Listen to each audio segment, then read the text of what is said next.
चलिए अगली खबर का रुख कर लेते हैं। खबर आपको बता रहे हैं उत्तराखंड से, जहां देवभूमि के चारों धामों के कपाट बंद हो गए हैं। विधि विधान से पूजा अर्चना के बाद कपाट बंद कर दिए गए हैं। शुभ मुहूर्त में कपाट बंद किए गए। सबसे पहले गंगोत्री धाम के हुए, फिर यमुनोत्री, केदारनाथ धाम और बद्रीनाथ धाम के भी कपाट बंद हो चुके हैं। सोनू लगातार हमारे साथ जुड़े हुए हैं। सोनू, उत्तराखंड के चारों धाम के कपाट बंद हो चुके हैं।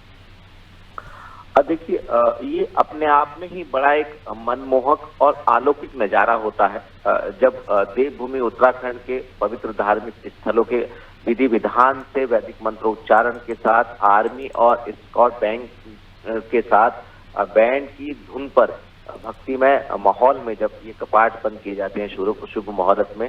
पहले गंगोत्री धाम के कपाट बंद हुए, फिर यमुनोत्री धाम और केदारनाथ धाम के कपाट हुए और इसके बाद विश्व प्रसिद्ध बद्रीनाथ धाम के कपाट विधि विधान के साथ जो है वो आम श्रद्धालुओं के लिए बंद कर दिए गए। इस तरीके की भी परंपराएं और मान्यताएं हैं। धार्मिक मान्यताओं के मुताबिक कि अब 6 माह तक शीतकाल के दौरान भगवान नारायण की पूजा आराधना देवतागण करेंगे और चूंकि ये ऊंचाई वाले हिमालयी क्षेत्रों पर धाम स्थित है, ऐसे में बर्फबारी काफी होती है, कुछ फोर्सेस जरूर होती हैं और श्रद्धालु जो है इस दौरान दर्शन नहीं कर पाते क्योंकि कपाट बंद हो चुके होते हैं और बड़ी तादाद में श्रद्धालु यात्रा सीजन के दौरान यहाँ पहुंचे हैं।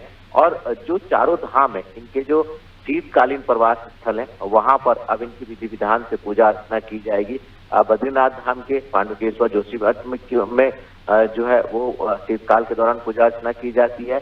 यमुनोत्री के खरसाली में और गंगोत्री धाम की जो है वो मुखवा में शीतकालीन पूजा की जाती है और केदारनाथ धाम की ऊखीमठ में पूजा की जाती है। तो श्रद्धालु जहां पर शीतकालीन प्रवास स्थल होता है देव उत्सव डोली का, वहां पर दर्शन और पूजा अर्चना में शामिल हो सकते हैं। जबकि अब जो श्रद्धालु हैं वो कपाट के बंद होने के बाद जो मुख्य धाम जहां पर विराजमान स्थित है वहां पर दर्शन नहीं हो सकते हैं। और इस बार अगर हम यात्रियों की संख्या की बात करें तो पिछले सभी रिकॉर्ड जो है वो टूट गए हैं। चारों धामों में 56 लाख से ज्यादा श्रद्धालुओं ने दर्शन किए हैं। तो ये कहीं ना कहीं उत्तराखंड की जो 4 धाम यात्रा है, लाइफलाइन कहलाती है, उस लिहाज से उत्तराखंड के जो स्थानीय लोगों के रोजगार हैं, जो आजीविका पर जिन लोगों की इस पर निर्भर है, उस लिहाज से अच्छा माना जा रहा है। और उम्मीद यही की जा रही है कि आने वाले समय में जब यात्रा शुरू होगी तो और ज्यादा संख्या में श्रद्धालु जो है वो चारों धामों के दर्शन करने के लिए पहुंचेंगे।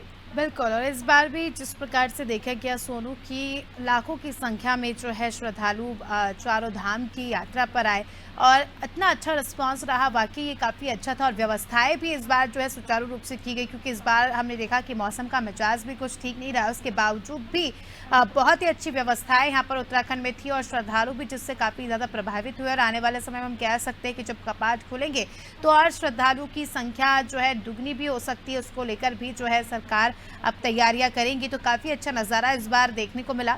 बने रहिए हमारे साथ, जल्दी आपका रुख करेंगे। तो दर्शकों को बता दें कि खबर उत्तराखंड से चारों धाम के कपाट बंद हो चुके हैं।